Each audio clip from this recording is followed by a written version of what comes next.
Olá, senhores.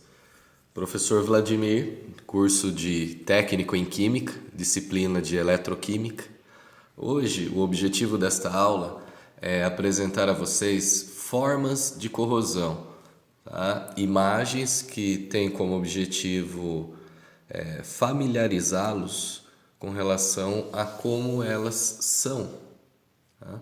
Quanto maior o seu leque de imagens, mais facilmente você será capaz de identificar e, consequentemente, tratar o tipo de corrosão metálica que poderá estar acontecendo em diversas situações. Inicio informando que, devido ao fato de que imagens serão o nosso foco principal, esta aula não terá a minha imagem aparecendo no vídeo. Tá? Fiquem tranquilos, não é nenhuma falha, né? Nem do seu arquivo de que você está assistindo, nem minha. É algo realmente proposital. Vamos lá então? Nós vimos que existe uma certa quantidade de formas de corrosão. Algumas delas podem causar alguma dúvida. Então, pensando nisto, criei esta aula com o objetivo de sanar estas dúvidas. Vamos lá? Vamos à nossa primeira imagem.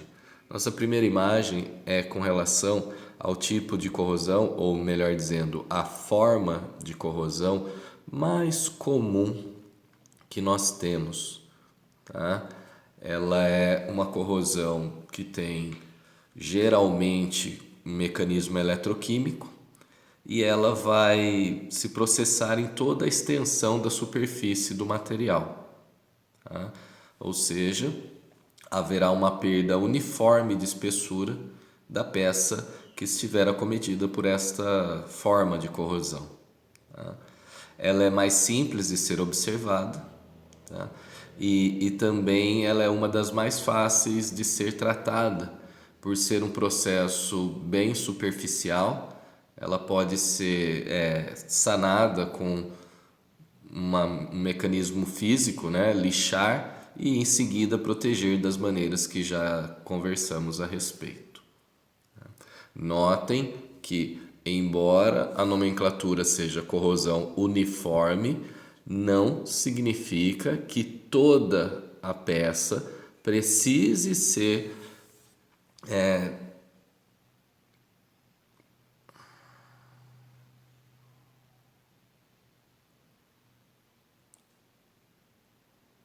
atingida por esta forma. Tá?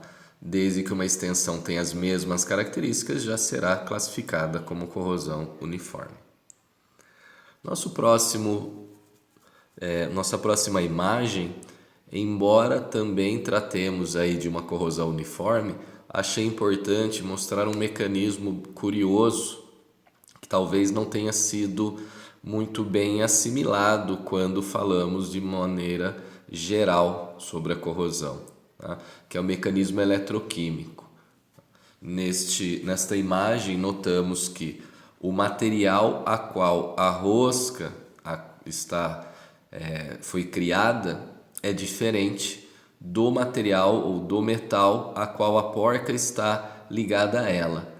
Esta união de dois metais diferentes, distintos, logo com potenciais de oxidação diferentes, gerou o mecanismo eletroquímico, ou seja, uma pilha, onde o material menos nobre sofreu oxidação, no caso a porca, e o material mais nobre sofreu a redução, no caso a porquinha aí da peça. Tá? Notem a fácil identificação da diferença, né, das características de corrosão de dois materiais distintos. Voltando às formas de corrosão, nós temos a corrosão chamada de corrosão grafítica. Este tipo de corrosão, ela acontece principalmente em materiais, em peças de ferro fundido. Por quê? Qual o motivo desta ocorrência? O ferro fundido ele tem uma porcentagem muito considerável de ferro, claro, mas ele também tem uma quantidade de carbono presente nesta composição. A corrosão grafítica, então, ela se processa de modo que o material metálico, ou seja, os metais que compõem esta liga, sofrem a corrosão, restando apenas o carbono, que é o grafite. Então percebam que ao ocorrer esse tipo de corrosão, você vai notar a peça tendo apenas a cor do carbono, né, como a ponta de um lápis. Nossa próxima forma de corrosão é a corrosão em placas. Esse tipo de corrosão ela é localizada, tá? Ela tem uma formação de placas ou escavações devido aos deslocamentos, né, desse material, e vai acontecendo progressivamente, tá? Geralmente acontece em materiais que são passivados. O que é um material passivado? É um material que ele tem uma oxidação que causa, né, que gera uma proteção. Ainda assim, eu posso ter regiões que vão estar mais suscetíveis ao processo de corrosão, e aí as placas elas vão se soltando, né, vai ocorrendo a oxidação e as placas vão se soltando do material gradativamente. Tá? Isso vai variar muito da espessura do material e das características de uniformidade ou não da liga a qual ela estiver acomedida. Nossa próxima forma de corrosão é a corrosão chamada de alveolar. Tá? Também é um tipo de corrosão localizada. Ela não é muito profunda, tá? Então ela tem uma baixa profundidade e o diâmetro de um alvéolo, né, como bolinhas, né? É uma cavidade na superfície metálica de fundo arredondado. São as características principais da corrosão classificada como alveolar. Percebam, ela é diferente da corrosão por placas, né? E nós vamos ver também que isso vai tirar, né? Nós vamos ver nas próximas imagens que ela não tem o mesmo aspecto de uma corrosão por pites, por exemplo. Temos aqui a corrosão chamada de filiforme. Tá? Essa nomenclatura vem do fato de formar finos filamentos, riscos, né? Mas que não são profundos, né? Elas vão se propagando aí numa direção uniforme, né? É bem comum isto acontecer em superfícies metálicas que sejam revestidas com tintas ou com alguns metais. Então, devido a alguma solicitação mecânica, um risco, algo deste tipo, a região ela vai estar propensa a adquirir essa forma de corrosão, um risco. Então, notem que a corrosão ela não se espalha de forma aleatória, ela segue exatamente uma linha, que é a linha que sofreu aí esta solicitação mecânica. Então, recebe um nome bem específico. Temos agora a forma de corrosão chamada de corrosão por esfoliação, né?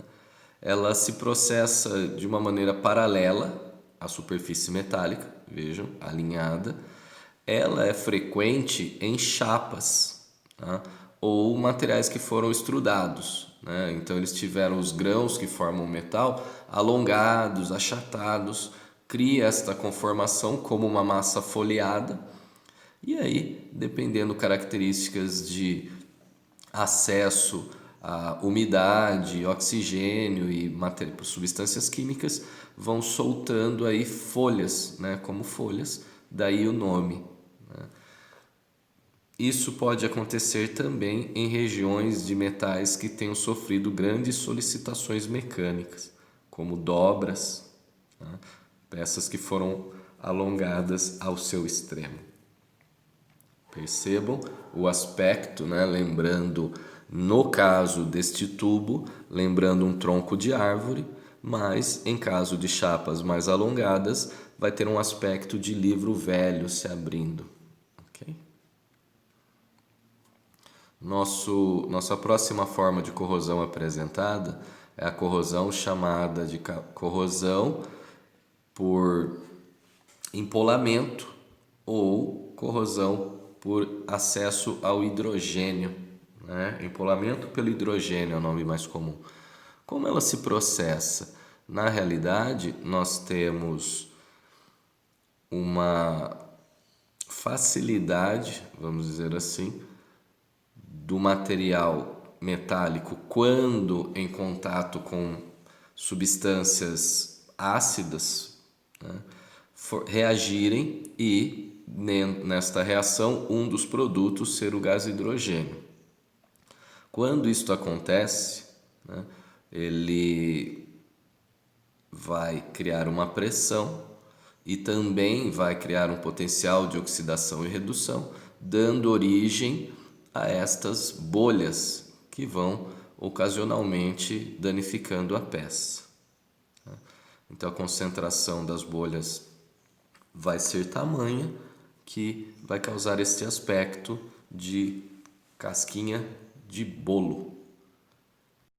Esse tipo de corrosão, né, também pode ser gerado no processo de resfriamento de peças metálicas, porque devido à alta temperatura a qual o metal se encontra, ele vai causar uma quebra das moléculas de água e aí então haverá a liberação de gás hidrogênio. Então essa também é uma das formas da corrosão por empolamento pelo hidrogênio poder acontecer.